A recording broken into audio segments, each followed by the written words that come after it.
And we should be good. So I want to welcome everybody. Thank you for joining us. What I want to start with some brief introductions. And one of the things is, again, review what we're going to be doing today.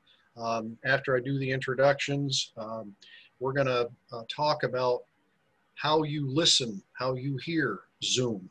And we'll have a few folks talk about that.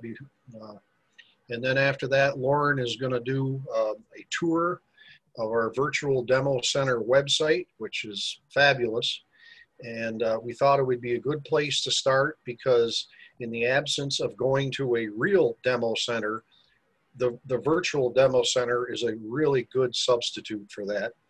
And then this will allow time for questions at the end, either about the content we replaced or we presented, or if you have any questions about some issues you're having, and we'll try to answer them just like we do with the real demo center. So I want to introduce Dan Brooks up there at the top, Lauren Gallisteel, and I'm Charlie Johnstone.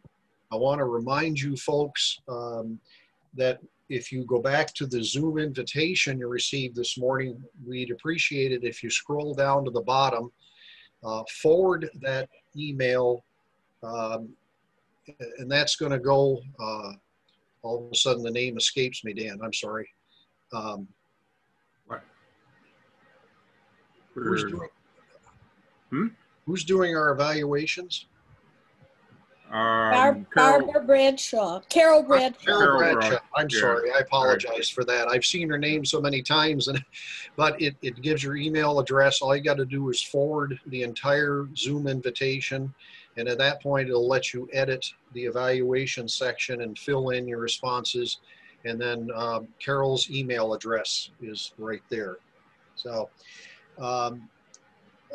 first thing is we want to talk about how people hear during Zoom meetings. And what we've discovered is that there's no right or wrong way. Whatever way works best for you is the right way. But what we've learned is how diverse that is, how many different ways that people have come up with a solution. And excuse me, I think we just wanted to review at least two of them. We're going to first start with Lauren, and Lauren, briefly go through and tell us what you've got going there. Yeah, the best way for me to listen on a Zoom meeting or even on phone calls is to participate from my PC, my Windows PC. I have, as you can see, I have a headphone with the boom mic, and that really works well because the speaker is actually on my ears. So the sound is, it's direct. I don't hear room sounds all around me. Also on this headset, I have a volume control on the line and the switch to mute when I want to. So like I said, it helps to reduce the ambient sounds. So I get a nice, full, rich sound out of it. The boom mic is great for consistent placement, so you don't get dropouts, I'm talking louder than I'm talking quieter. I also, though, use on the PC, I use a free software program to compensate for my hearing loss because I'm hearing through the speakers, so it's going directly to my ear, not through my hearing aids. So that program will boost my the frequencies where I'm deficient. So I guess that about sums it up for me. Thanks, Lauren. I want to interject here before we go on to Dan. I want to check and be sure, can everyone see the captions at the bottom of their screen? Raise your hand or let us know if you can't. Okay. Dan, why don't you tell us how you hear? Well, hello, everybody. What I use is what they call a neck loop. I think we'll be talking about it a little more later, but I wear this around my neck. I use the T-coil. And I plug it right into the headphone jack of my computer. I do have an extension on it, so I don't, because a lot of these are kind of short, and I don't want to feel like a dog on the leash. So I have a little extension so I can move around a little bit, but having a neck loop and using T-coil in my hearing aids works very well for me. I have found that for some neck loops, they're not powered enough for some people. And if that's the case, you can increase the volume on your hearing aids, or you can increase the volume on the computer. And if it still does not work, then you're going to want what they call an amplified neck loop. And that way will give you that extra boost to hear even better. Or an inline booster of some sort. So, so if you already have the neck loop and stuff, you may consider it an inline, but if you don't have anything, you may consider it an amplified. But I have a regular one, it's not amplified, it's cheaper that way, less batteries to have to maintain. This neck loop I use does not have any batteries at all, but if you do get an amplified neck loop, you'll need batteries. Okay. Thanks, Dan. We're going to turn things over to Lauren and ask him to start the sharing of the screen process. And he's going to give us a tour of the Virtual Demo Center website.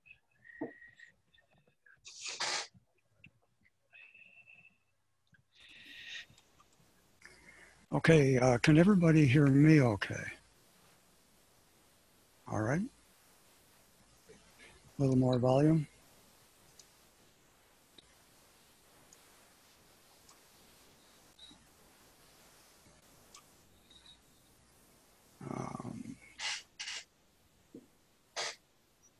Okay, I'm taking it up a little bit. Is that a little better? It's good. Yep. All right, great. So, yeah, I'm going to talk a bit about the Virtual Demo Center. And I just wanted to say initially that I think most of the people on this call know it, but so we started Demo Center, a live version of it, in 2017. And of course, people can come in, test out different representative assisted listening devices free of charge. We don't sell anything, but we do help people to find something that might work for them and also give them pointers to where they might buy some of the products. So, and then in 2018, we started with our first version of the Virtual Demo Center. And I'm mentioning this because the intent was, and really still is to a large extent, to help the people who have come to the Demo Center to remember what they saw when they get home. Because there's so much information thrown at people when they walk into the Demo Center. It's like going to visit your doctor. You get home and 2 days later you forgot what they actually said. So this is intended to be a replica of the real Demo Center. And so it's not a catalog of all this. We'll talk about that a little bit later. But okay, so let's get started. First of all, how do you get to the Demo Center? The first thing to do is go to the chapter's website, hearinglossrochester.org. And this is the homepage that you're looking at. And then we scroll down. And somewhere down here, you look for the VDC, Virtual Demo Center, the icon on the left, and just click on that. And that will immediately take you to the website of the Virtual Demo Center. So there's some information on this page that I think you should read the first time you visit. It may help you to know what you're looking at, what the purpose is, but I won't go into it here.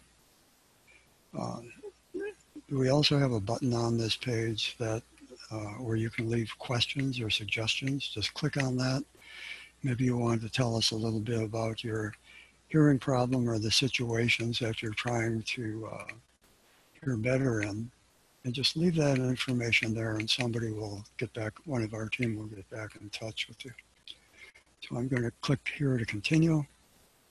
And we are going to eventually, things are a little slower when we do this in Zoom. They're much faster when you do it yourself on your own browser. Okay, another set of information, please read when you come here for the first time. It'll help to orient you. But I'm just going to click here to go to the main virtual demo center page. And the first thing I want to point out is that in the upper right, there's a link to information on over-the-counter hearing aids. It takes you to the Food and Drug Administration's website, and you can find out what the current status is. But really, we could talk for hours just on this subject alone because it's so popular right now. So I'm just going to skip over it completely. And if you have a question on it, we can try to address that later. But what you notice on this page, the main demo center page, is that there are 8 different areas and represented by 8 different images. To see what's under each one of these images, you simply click on the image itself and it'll take you there. So I'm going to start with demo center devices. And again, a little bit of information to read the first time. And oh, by the way, just so you don't have to plow through those first few pages every time, once you know what's there and you just want to get to a certain place, click on this little hamburger icon. They call it a hamburger icon in the upper left, and you'll see a menu that represents all the pages. So you can just click right on that. We're on center devices right now, and that's a little faster way to get there. But for now, let's stick with this method. The devices on this page are organized into different categories. Alerting devices, such as devices with strobe lights to hear the telephone or the doorbell, a couple different versions of that. There's a clock radio with a bed shaker and a door knocker, in case when somebody knocks on your door, it'll start a strobe light. Great for travel.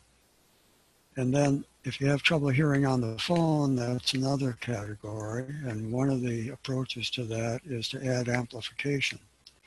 A simple device would simply boost the volume, one with a little bit of a tone control. Or you may want to buy a desk phone. These phones are not all that expensive, and I've tried them out, and I'm quite impressed. They give you a pretty good ability to boost higher frequencies and control the volume. So you might want to check them out. Caption phones, so if you really have a lot of trouble on the phone, you may want a caption phone which shows you what people are saying. I'll come back to this in a minute, but let me go to the next category, which is personal listening devices. Some of these devices are great when you're in a noisy situation, like in a restaurant or outside, or if you simply cannot hear the person that you're trying to talk to in other settings, like the Pocket Talker, for instance. Here is a device which is great for classroom lectures or hearing lectures in other venues. There's a transmitter you can give to the speaker, and you can use the receiver with headphones or a neck loop for you to hear what the speaker is saying, just as if they were speaking right into your ear. If you're in a conference, or sitting around the table, let's say, you can put this device in the center of the table to more easily hear other people. The shotgun mic is a very handy device. You could use this almost in any situation where you're close enough to people to be able to pick up their speech. It's good in a range of maybe 6 feet, 7 or 8 feet or so, but it really helps to filter out ambient sounds. Then there are some brand new technologies that are, in my opinion, fantastic, that are worth looking at. They're essentially powered earbuds. And this really is applicable to people who don't wear hearing aids. Or if you wear hearing aids, but you think I wouldn't mind taking them out if I could hear better in certain situations, like hearing the TV, or if I'm streaming music, things like that. So that's worth looking at. It has a TV link transmitter as well. And then what Dan mentioned earlier, the neck loops. Here's a passive neck loop, and here's a powered one, which has an amplifier right here in that little box. So if you plug a passive neck loop into your smartphone and it's not loud enough for you to hear, it's time to go to an amplified neck loop. And finally, the last category is induction loop devices.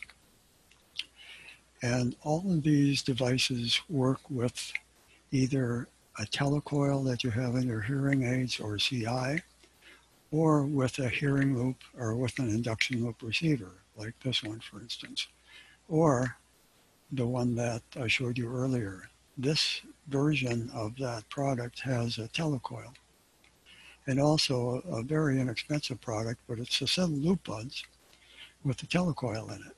And it works quite well. So that is basically the overview of what the devices are. Now I want to go back to the top page and show you the other areas, because there's a lot more information than just demo center devices. I'll skip over this one for a minute. We don't really have very much in there right now. But hearing aid and CI assistive accessories from the manufacturer of your hearing aids or your CI is really, in my opinion, the best place to start. If you go to that page, you'll see a whole list of hearing aid accessories, manufacturers, and CI manufacturers. You can click on any of these. These are all links, and just click on one, and it will take you to the website. So I'm going to click on Starkey Accessories, for example, and you'll see, looking at the address line at the top, that we eventually will get to the Starkey website. There it is, starkey.com/hearing aids/accessories. So this is a great way to be able to find information quickly and to get very detailed information. You're on the Starkey page, so you know the information is very accurate. As you scroll down, you'll see different categories. Here's wireless accessories. Let's take a look at that. Maybe you're interested in a TV streamer or a remote microphone that work with your Starkey hearing aids. You click on that image and it will show you information, tells you what the remote microphone does. And not in this case, but in some cases, in this case, it'll show you a video. So you can watch a video explaining how this thing works and how you connect it, how you use it. And if that still isn't enough, you have a telephone number you can call here. And you will also have other support options, which include, I think if we go there, it includes chats and email questions. So I found these things to be quite helpful. And while you're there, you can also look at other devices that they manufacture. I mean, like the hearing aids themselves, for instance. So let me go back up, and I want to revisit one page in particular. I think I skipped over it. I'm going to backtrack just a little bit. So you see I'm just using the back arrow while I'm on the VDC website. When I'm on an external website, like one of the manufacturer's websites, I just cancel them out up here. It's just like when you're surfing the web. You build up all these tabs and eventually you got to cancel them out again so you can get back to where you were. But I want to go back to demo center devices just for 1 second. And I sort of lost track, but I don't think I came back to show you how to navigate to get more information. Well, let me use this example, the caption call, caption phone, for instance. And the same holds true for all these other devices. You click on that image and it takes you to the website. It will in a minute. I know this happens once in a while. And either somebody is playing around with their website at the time, or just have to go back here and try again. The web is sometimes strange. Okay, so here we're on the Caption Call website. Here you see sort of an animated version of the way the caption phone works. And then you can click on the Learn More button. They have a lot of links you can click on these pages. It tells you what the caption phone does for you, which is quite helpful. I don't think any of these are links, but they do give you an explanation. And then they've also got a video, which explains a lot. And as I mentioned earlier, almost any of these or many of these links you click on will have videos associated with them as well. Very helpful. Try www.captioncall.com. It just worked. I'm sorry? Try captioncall.com again. Yeah, I just showed it, and we looked at a number of pages. Did you see them? Oh, I don't know. My share says it can't be reached. Oh, yeah. What about everybody else? Can you see it? Yeah, everybody else can see it, Bruce. But I dipped down into the Learn More section on Caption Call. And so if anybody could not see that, just raise your hand and I'll go back and do it again. Okay. All right, so let's continue. Jumping back up to the top and looking at the other areas. I'm not going to go into this one, but the smartphone and tablet apps is very interesting. If you have a smartphone or a tablet, or even if you're on Windows, there are a couple apps that are mentioned there that could help you. These are programs that you can download onto your device, and you run them, and they will help you to hear better. There are some apps that boost frequencies where you're deficient, or your hearing is deficient.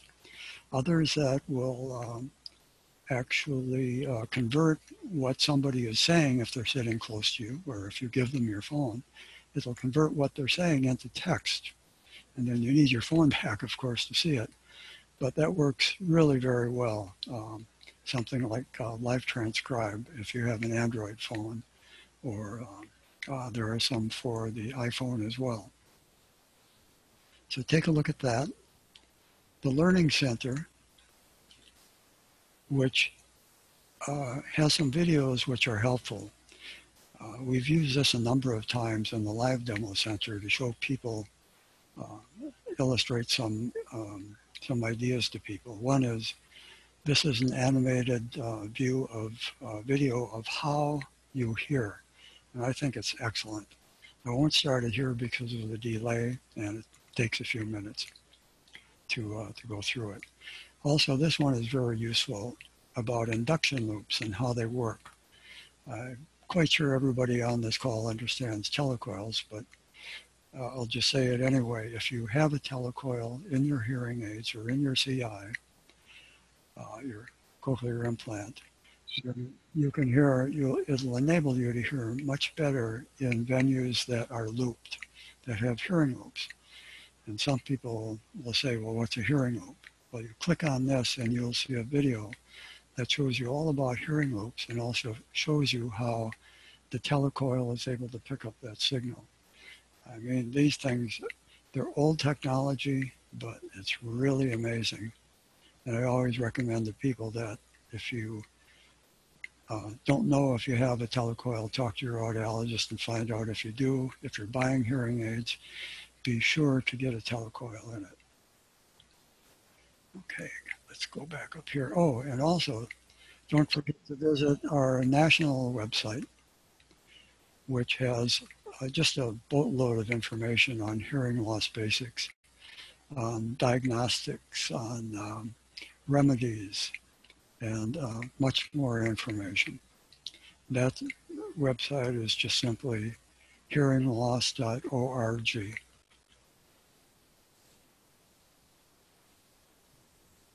And then hearing-friendly venues is another interesting. I'm going to dip down into this one. This is mostly applicable for or set up for the Rochester area, but if you're not from the Rochester area, this will still give you a lot of ideas on where to look in your area for help. Houses of worship, lecture halls, libraries, theaters, many of them have hearing assistive technologies. For instance, in Regal movie theaters, they have caption glasses, which are amazing things. I stopped going to the movies until I found out about these things. You put these glasses on and you can see captions for the entire movie. It's just really great. In lecture halls, many of them are looped, and so you turn your telecoil on and you can hear as if the lecturer is speaking right into your ear. Some of the retailers have hearing assistive technology. Wegmans here in Rochester has been very active in this technology, and if you go into their stores and to their prescription counters, their pharmacy counter, or their customer service counter, or some of the checkout lanes, they will have hearing loops or portable hearing loops, so you can turn your telecoil on and speak very clearly with the clerk. Then going back up a level, purchasing sources. On this page, you see 2 sources. There are many, many others. And really all you have to do is a web search for assistive listening devices and you'll find them. We have these 2 listed here because we've used them. We're familiar with them. And, but otherwise you should check out other sources as well. And then this takes us back to our chapter website. And that basically concludes this brief tour of the Virtual Demo Center website. So I'll turn it back to Charlie for any questions. Yeah, Lauren, if you could stop the screen sharing, we may have to get back to that. Encourage you, if you have any questions, just raise your hand. That's the first way. You can also submit a question through using the chat feature below. And on the Virtual Demo Center website, if you go to the questions and suggestions section, you can always submit questions there after the conclusion of this Zoom meeting in case something comes up and you forgot to ask the question. So right now we have one question here. And Lauren, this might be something you may have to go back or you can probably just answer. How do you find out information about the accessories for the hearing aids sold at Costco? Let's see, I don't have a Costco link in that list that I showed you. They're all manufacturers' websites. But if you go to Costco and ask, they do sell accessories. And I might add at pretty good prices, very good prices. I checked my Phonak accessories out. It was $90 for any device you want. You got to be a little careful of Costco because what they offer depends on the store. Okay, that's not all stores have the same offering. Right. The other thing is on their website, if they have a hearing center in the store, they do sell brand name hearing aids, which you can then cross-reference back to what's on the list on the virtual demo site. Right. According to my research on this, I talked to a person that works in one of the audio centers. They say they've got some very good private branded hearing aids from the major makers, but they tend to be a generation ago. Well, right, but a generation is 1 year. Yeah. So when I looked at that, I said, well, I can pay $6,000 for a pair of Phonak hearing aids, or I can get them at Costco for $2,700, but they're a year old. Well, in a year from now, my $6,000 hearing aids are going to be a year old too. So, in my opinion, well, just for instance, they would not sell the new Phonak Paradise, but they would sell the Marvel. That's true. That's true. And you have to check to make sure that the features they have in their private branded product are the features you want, Yes. because they might not have all those features. But I've been happy with mine for 5 years. So. Dan, you have something to add? Yeah, I just want to add, yesterday I had a conversation about this, and one of our members buys hearing aids from Costco recently, and her health insurance covered most of it. They were like $2,700, and most of her health insurance covered most of it, other than like $150 she had to pay out of pocket from her health insurance. Wow. So, you know, that's good news. The other thing, go ahead, Dan. Go ahead. And the only reason why she paid a little extra is because she asked for T-coil to be in it. Yeah. So, you know, just be mindful. When you're buying hearing aids, make sure it has a T-coil. Yes. In fact, one of our members, I won't say the name, but talked to me. She said, you know, this was just last year. She said, I bought these $5,000 hearing aids, and I now found out they don't have a telecoil.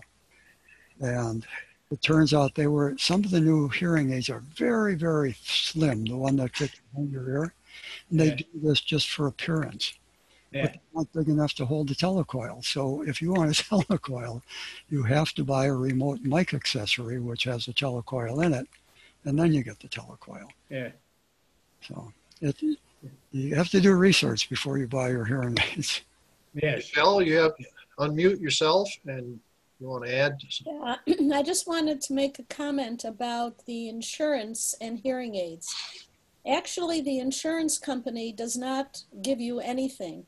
What they do is they have a contract with a third-party organization. Yep. Who, and what happens is that third party, because of volume, makes an agreement with the vendor. So either with your audiologist or with Costco or whoever. So there's nothing out of pocket from the, I mean, there's nothing that the insurance company pays. They just offer the benefit, but it's really, so it looks like it's from them, but it's not. As a result, a person may only be entitled to a certain group of hearing aids. The group is large, but you may only be entitled to those.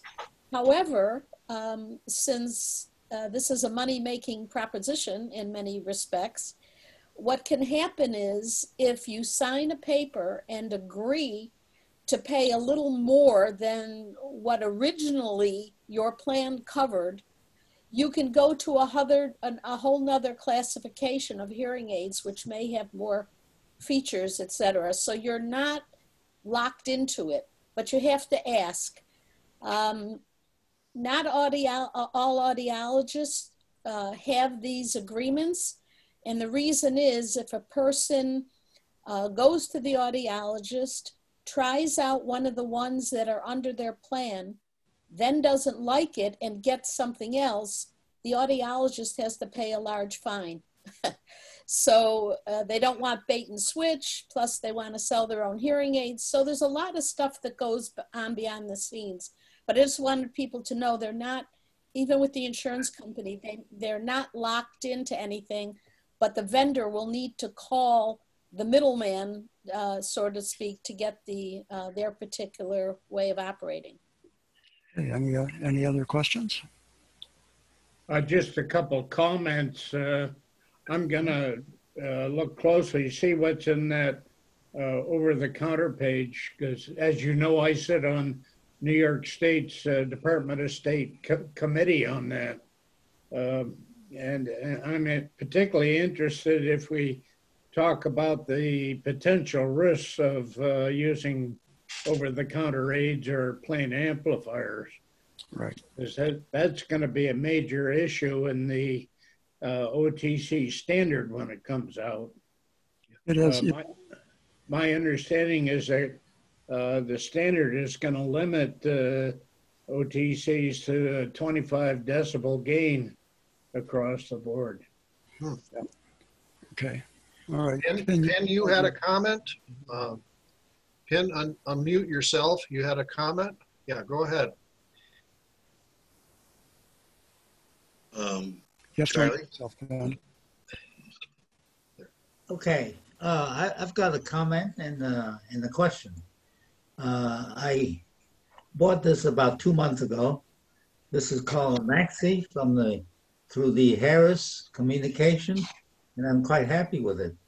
However, I haven't been able to use the T setting because I couldn't find a venue that has people. Now that I heard Yeah, Lauren right. tell us that Wegman has, I'm going to go there and try out. Okay. Yeah, you have to, when you do go there, go to the either the pharmacy desk or customer service desk and ask them, first of all, is your sound loop on? And if not, after they try to figure out what you're saying, they'll turn it on Okay. and you'll be able to hear. Okay. And Pin, I have Pin, some. can you tell us again exactly what is that device? What's it called? It's called the Maxi. Okay. It's made by Bellman and Synfon or something like that. I think that's a competitor to the Pocket Talker, but yes, that is a very popular unit. Other than that, it's fairly bulky. It fits into your shirt pocket if you have one. But I like this because it uses, I believe, 2 AA batteries and lasts about a month. Okay, so I like that, and I think it's tone control and the volume control is plenty for my condition currently. So I just want to test out its T-coil setting, and I have a question on. Can someone give me a quick answer of where to get a telephone set that acts as a T-coil broadcast device? In other words, I want to just wear this and be able to hear my telephone. Let me clarify, Pin. Are you asking, is there a telephone where you can use your T-coil? Because there may be different ways. A telephone that produces T-coil signals. Okay. Okay. Bruce, do you want to tackle that with, I know some of the caption capable phones can generate a magnetic field. Caption calls handsets were specifically designed for T-coils. Mm-hmm. So they're at the top of the line. They got I took one apart once. It's got a honky coil in there. You wouldn't believe how big it is. And not only that, but can also handle 140 decibels. Wow. So the caption call, the newer models have what's called boost mode. It's a secret setting, actually. It's on the main setup screen, but you got to scroll down to see it. But that can amplify it louder than any other phone in the country. They got special permission from the Federal Trade Commission and the FCC to be able to do that. But the handset itself, when you turn it up all that way, is as loud as a regular speaker. You can hear it across the room. So, but it's got a big honky coil in there. Dan, you had something to add? I just trying to think, you know, Pen, do your hearing aids have T-coil or do they not? I'm assuming your hearing aids do not have T-coil in them. Am I right? T-coil. Yeah, that does. Okay. Yeah. I'm just curious, how are you gonna? Can you just lay the head receiver of the phone next to that pocket talker and that will pick it up? Would you say, Charlie? You should be able to do that, but and I know Bruce can chime in here. It may take the first time a little bit of playing around with the orientation. Yes. Because a T-coil picks up the best signal when it's in a certain plane with what's being generated. And once you play around with it and get the idea where you have to put the device and the receiver, then that's what you'll have to do every time. But you'll find a point where it's the loudest, but then you may find a point where you hear almost nothing. And the orientation. The other thing, Lauren, you can chime in. I do believe some of the amplified telephones that we feature also they generate a magnetic field from the receiver.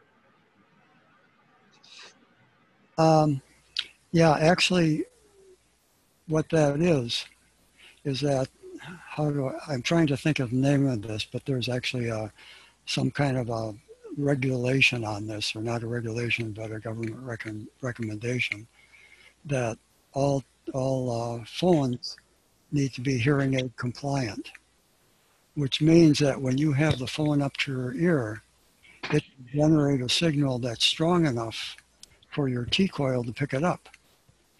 Now, if you're, let's say you were going out to buy a new smartphone, one of the first things to check on the web, and I'm sorry, I can't remember what this all is called.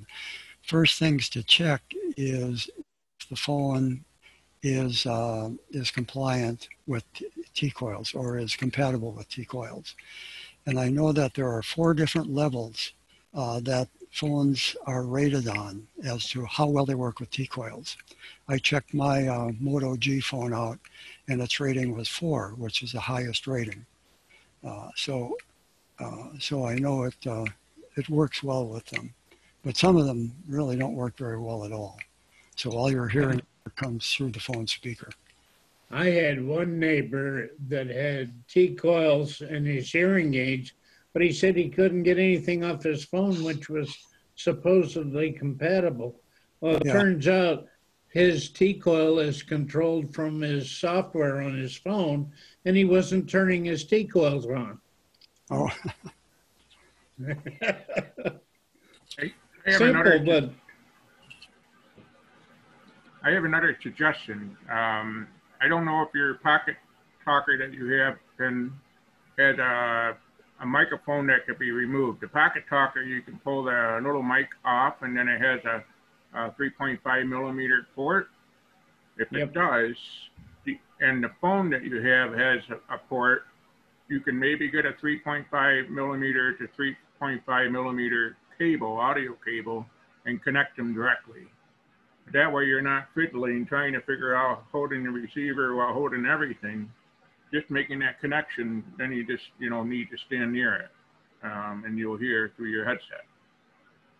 This one does have that, and all I need to do is to remove the electric input plug, and it automatically goes to the microphone. If I plug something in, that microphone is disabled.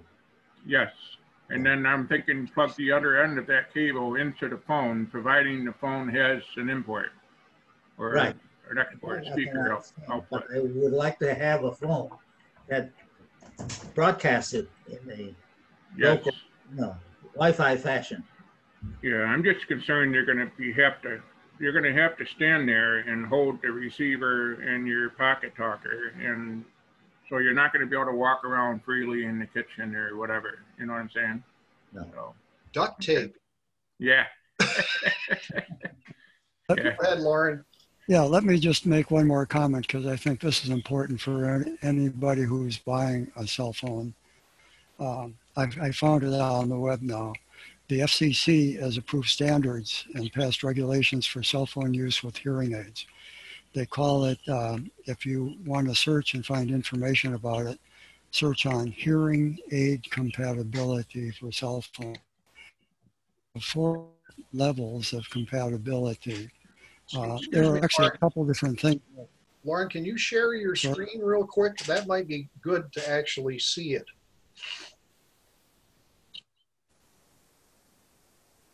I forgot I could do that.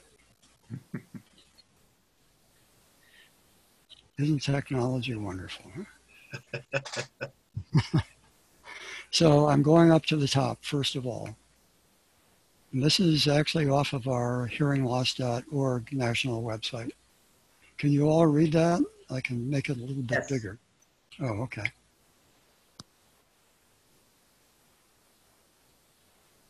So 2 areas of performance that they talk about. The likelihood of interference from the phone that you're using, and also the ability to work with hearing aids telecoil. That's what the regulations have been set on. And they set regulations for minimum performance there. You can see at the bottom of the page, minimum requirements.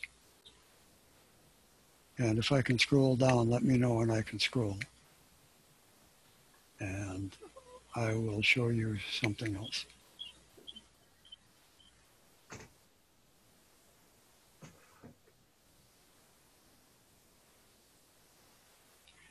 Yeah, you see this rating of up to 4. I would look for a phone that has a 4 rating. M4, like Mary 4, and like Tom 4, T4. T is for the telecoil, M I believe means that they're not going to be causing the hearing aids to pick up interference from the phone itself. Lauren, I do recall, I think the M stands for the microphone rating. Okay. Oh, is it the mic? Okay. Yeah.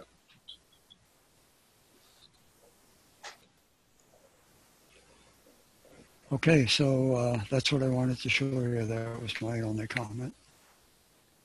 One other comment, Lauren, on the loops. One of the problem with people getting loops is the makers are canvassing all the dispensers and telling them that loops are going obsolete and so on and so forth. Of course, that's hogwash. But there's, I think I sent you a copy. There was a report that came out of Germany that says, you know, the stuff that's being worked on for the future, Bluetooth and Wi-Fi local and so forth, that's 10 years in the future in their best estimate. Right now, Bluetooth, some Bluetooth can handle 2 users, but that's it. It's got to be opened way up before it replaces loops. Local Wi-Fi is just in its infancy, and they're still working on that, particularly with regard to interfaces and the like. So that they don't see loops truly being obsolete for about 10 years. And I think people need to know that because they're getting false information. I agree completely. In fact, Bluetooth, I've never cared for Bluetooth, except if I'm streaming something from my cell phone, which is right next to me. Yeah. Bluetooth has an inherent delay, and they've been working on the newer versions to reduce that delay. Yeah. But I tried using Bluetooth receivers to listen to the television, and my wife listens to the speaker. And so I hear an echo. I hear what my wife is hearing, and I hear through the Bluetooth. So I'm just not a big fan of that for hearing. They're making big strides with regards to latency, but it's still pretty much a monogamous exercise. Yeah. One user, one receiver. That's it. You know. That's right. Yeah. Does anybody have any other questions? We can even change the topic if you had any questions about. I was going to mention a little trick when I don't have my $50 loop here. Okay, go down to the dollar store and buy your $1 headphones. They work. They couple to the loop just fine. They look funny, but it works. So you're saying, Bruce, that those little headphones generate enough of a magnetic field. Yep. That would be a substitute for a neck loop. Yep. Not that I would never do it. Art, you had something to add? Saved me a few times. I got a question for the group. Yeah, I notice you have icons to ask questions on the site, on the demo center site. If you have any questions, where do those questions go? Who reads those? And is someone monitoring those questions? Right now, I get a notification. Okay. And if you get a notification from someone you've never heard of before, and even if you look them up, you find out they're not a member. Because what I'm thinking is that as the word gets around and people are looking at our website, our main website, hearinglostrochester.org, they're going to get into the demo center and then they're going to start asking questions. You just answer them? I could. I have to admit, I've got one question so far. Yeah, well, I'm thinking of it. And the question was, my mother needs a phone. She can't hear well. Yeah, okay. Yeah. So I sent an email back to her after I corrected her mistyped email address. I figured out what it really was, and I sent her a fairly long email suggesting that we get on the phone and talk, but I never heard back from her. Not to get off the topic, Art, but I should interject because this is one of the newer features we're trying of this registration process. First of all, we have access to an extract of the spreadsheet of our membership. It doesn't include dues or anything like that. I think Lauren, we got that from Henry. Yes, right. Yeah. But the beauty of the registration system that we're pilot testing is anytime anyone registers for a Zoom presentation, Lauren has built in an automated, well, I'm going to call it a program without explaining it, but it actually automatically compares that registration against our membership list. So we can tell right away if whoever is registering is a member or not. Yeah. And then we're going to be working that we might be able to use that as a recruiting tool. Yeah. Yeah, see, I'm thinking of, with the live demo center, when we can get together, people walk in the door that we've never seen before.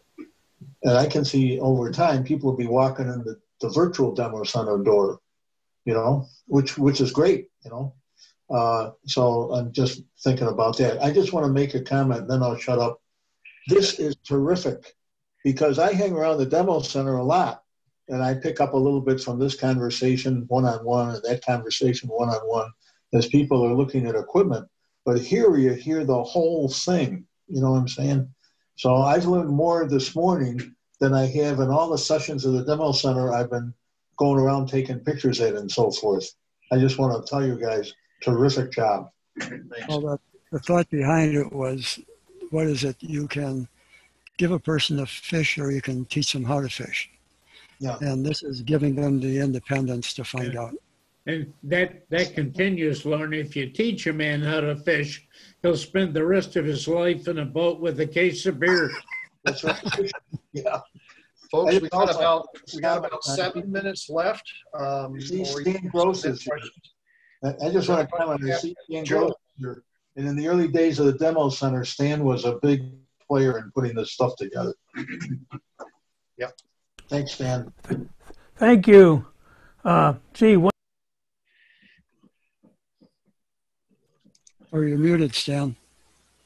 I don't know how it works on everybody's phone, but you can press the space bar on your keyboard and that will temporarily unmute you and then release. Give that a try to get a quick word or two in. Yeah, that's what I'm using also. I should mention that maybe in the next orientation, rather than you have to hunt for the icon, you can just use the space bar. Thank you for that, Stan. Got a question. I'm using my tablet instead of my PC, and that's a whole different layout for Zoom. So I've been having to experiment to find out things, but I find that just tapping, I have to just tap once on the screen to get all the menu at the bottom so I can share or stop the video or see the participant list or whatever. So we need to be conscious that if people are using a tablet, it's not the same as on a regular computer. Joe, you had something to add? Yeah, thanks, Charlie. Just a point of information. I believe some hearing aids in their separate program settings have an independent gain adjustment for each program. And that could include the T-coil. So if your T-coil is not performing as strongly as you'd like it to, perhaps your provider would be able to make that a little bit stronger for you. So you could do that in lieu of acquiring an amplified loop or perhaps some other device. I'm not sure if they all do it. Certainly all the hearing aids we dispensed have that feature. It's interesting. I never knew that. Yeah, that's a good comment, Joe. I know on my Phonak Marvels, I can control the gain and the mix of the device plus the ambient mic. So, yeah, it's very adjustable. Got a little under 5 minutes left. Anybody else have anything they'd like to ask or any? Yes, Joe. Well, I just want to piggyback on what Art has said. I think this is a terrific session, and it's a terrific way to show off the demo center. And I just need to compliment the production of it. It is extremely well done, and it's extremely visually attractive, and it's easy to navigate through it. You know, my highest congratulations for this excellent tool for our chapter. I think this is outstanding. Well, thanks, Joe. Thanks, Joe. We had a lot of input. We had some rehearsal sessions, some practices, but we appreciate that. Yes. Sue has her hand up. Sue.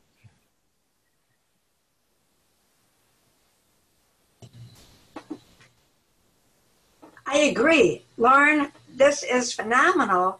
And I'm wondering, what are you all going to do with the technology committee? What are you going to do for the rest of the year? It seems like this has just covered everything.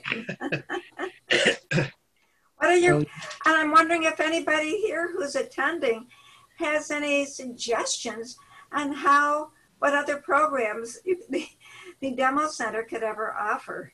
Well, we are still going to be doing this, the same schedule. It's going to be the third Thursday of every month at 10 o'clock. And yeah, we have to come up with some content. And yes, that one of the things that we're talking about is we will likely continue in the series of the orientation to the virtual demo center website. We may ask Lauren to spend just 5 or 10 minutes focusing on one specific area because there's just such a wealth of information on that site. We are looking into some other content, but yeah, we've basically got about 8 more to go this season. So, but I think you've just done the whole thing. Oh, well. It's been fabulous, absolutely fabulous. I think the march of technology will keep the tech team busy. Technology's moving fast, and you got over-the-counter stuff coming, and they got to keep up to date with this stuff to be relevant. So, I do have another quick question, and I don't think, and I'll have to ask one of you after the program here is over. I'm going to be attending a Zoom meeting, and it will have to be at the airport because it's between the time I arrive at the airport and leave.